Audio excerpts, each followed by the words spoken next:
अस्सलाम वालेकुम एवरीवन, सब कैसे हैं? होपफुली सब अच्छे होंगे और मजे में होंगे। जी जनाब, तो आज हम बनाने जा रहे हैं कैरेमल खीर मुहर्रम स्पेशल। इस खीर की रेसिपी आम खीर की निस्बत थोड़ी डिफरेंट है, लेकिन खाने में इसका जायका बहुत ही लाजवाब और स्पेशल सा होता है। बगैर खोया डाले हम इस खीर को बनाएंगे, लेकिन इसका जायका बिल्कुल ऐसा आता है जैसे इसमें खोया ऐड किया हो। माशाल्लाह से बहुत ही बेहतरीन जायका होता है कैरेमल खीर का। तो चलिए बनाना स्टार्ट करते हैं, लेकिन उससे पहले अगर आप मेरे चैनल पर नए हैं तो चैनल को सब्सक्राइब कर दीजिए, बेल आइकन को भी प्रेस कीजिएगा और वीडियो को लाइक और शेयर करना मत भूलिएगा। तो चलिए फिर बिस्मिल्लाहिर्रहमानिर्रहीम पढ़ लेते हैं और रेसिपी स्टार्ट करते हैं। जी जनाब, तो कैरेमल खीर बनाने के लिए मैंने यहाँ पर लिया है 3 kg दूध, और दूध को हम सबसे पहले बॉईल करेंगे। तो जैसे ही दूध में उबाल आ जाएगा हम इसको पकने के लिए छोड़ देंगे। तकरीबन 15 से 20 मिनट के लिए हम इसको लो टू मीडियम फ्लेम पर छोड़ देंगे। तो जनाब, जब तक दूध पक रहा है हम चलते हैं नेक्स्ट स्टेप की तरफ। तो यहाँ हमें चाहिए होंगे जी चावल, जिसको मैंने ना 2 घंटे पहले ही भिगो कर रखा हुआ है। अच्छे से हम इसको वॉश कर लेंगे और इसको हम पानी में भिगो कर रख देंगे। और चावल मैंने लिए हैं 3/4 कप के बराबर, यानी कि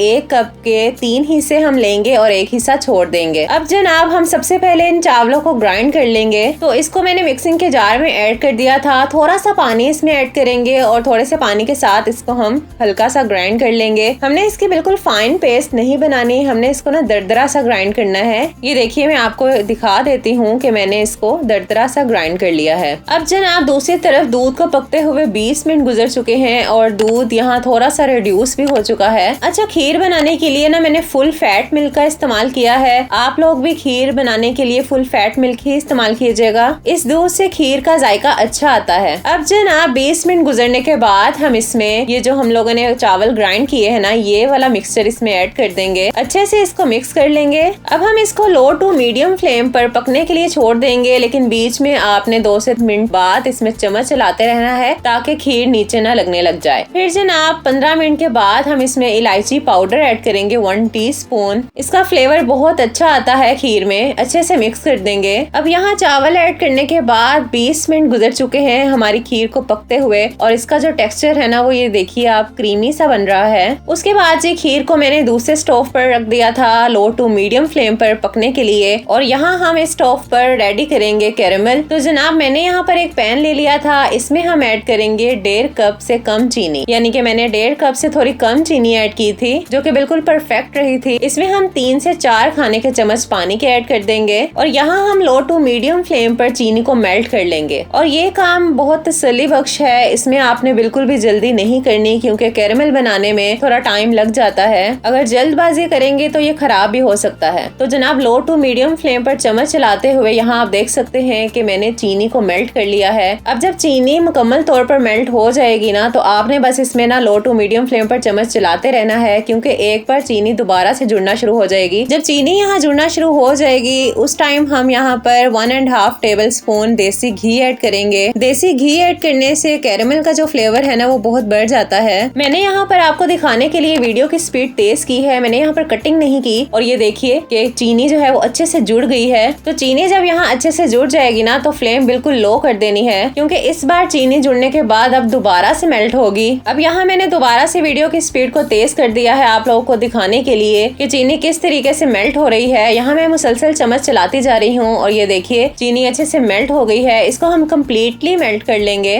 और जब इस तरह का प्यारा सा कलर आ जाएगा ना, तब हम इसमें दूध ऐड करेंगे। तो यहाँ मैंने थोड़ा सा दूध ऐड किया था। जब आप इसमें दूध ऐड करेंगे ना, तो छींटे उड़ेंगी, तो आपने एहतियात से ये काम करना है। तो बस यहाँ थोड़ा थोड़ा दूध ऐड करते जाएंगे और इसको मिक्स करते जाएंगे। जब हम इसमें दूध ऐड करेंगे ना, तो एकदम से चीनी जो है ना, वो क्रिस्टल फॉर्म में चली जाएगी। तो यहाँ आपने बिल्कुल भी परेशान नहीं होना, क्योंकि ये जिस तरीके से ये जुड़ेगी ना, आहिस्ता आहिस्ता ये खुद ही मेल्ट होती जाएगी। तो बस यहाँ मैंने दूध ऐड कर दिया था 1 कप के बराबर, और साथ ही इसमें हम 1/2 कप पानी भी ऐड करेंगे। और चीनी जो क्रिस्टल फॉर्म में चेंज हो गई है, इसको हम अच्छे से मेल्ट कर लेंगे। यहाँ पर जब बिल्कुल यहाँ क्रिस्टल खत्म हो जाएंगे, तब हमारा कैरेमल बिल्कुल रेडी हो जाएगा। इसको आपने बहुत ज्यादा नहीं पकाना यहाँ पर, वरना इसका टेस्ट खराब हो जाएगा, कड़वा हो जाता है। तो बस यहाँ फ्लेम ऑफ कर देंगे। दूसरी तरफ हमारी खीर पक रही थी, जो कि काफी गाढ़ी हो चुकी है। अब हम इसमें कैरेमल ऐड करेंगे। तो इसमें हम थोड़ा थोड़ा कैरेमल ऐड करते जाएंगे और मिक्स करते जाएंगे। यहाँ पर आपको थोड़ा थोड़ा कैरेमल ऐड करने का बस यही फायदा होगा कि आप साथ साथ मीठा चेक करते रहे। जो लोग मीठा बिल्कुल हल्का पसंद करते हैं, वो अपने अकॉर्डिंग यहाँ पर ऐड करें, वरना इतना मीठा इस खीर के लिए बिल्कुल परफेक्ट था। और जो लोग ज्यादा मीठा पसंद करते हैं उनको भी घबराने की जरूरत नहीं है, वो लोग बाद में चीनी भी ऐड कर सकते हैं और अपने अकॉर्डिंग मीठे को एडजस्ट कर सकते हैं। अच्छा जी, सारा कैरेमल ऐड करने के बाद हम खीर को थोड़ा सा इस तरीके से ब्लेंड कर लेंगे ताकि इसमें जितने भी लम्स रह गए हैं या फिर खीर के ऊपर जो बलाई आ जाती है उसके भी जो लम्स है ना वो रिमूव हो जाए। तो बस यहाँ 1 से 2 मिनट तक आपने हैंड ब्लेंडर से ही इसको ब्लेंड कर लेना है। ब्लेंड करने के बाद हम खीर को मजीद 10 से 15 मिनट तक पकाएंगे क्योंकि हमने इसमें कैरेमल ऐड किया था तो उसमें जो दूध और पानी था वो अच्छे से ड्राई हो जाए। और यहाँ आप देख सकते हैं खीर में बबल्स बनना स्टार्ट हो गए हैं। जब इस तरीके से खीर में बबल्स बन जाए ना तो आप समझ लीजिए कि खीर हमारी बिल्कुल तैयार है। अल्हम्दुलिल्लाह यहाँ पर ये परफेक्टली डन थी। ये देखिए माशाल्लाह से कितनी गाढ़ी खीर तैयार हुई थी, क्योंकि ठंडा होने के बाद ये मजीद गाढ़ी हो जाएगी। तो बस यहाँ हम फ्लेम ऑफ कर देंगे।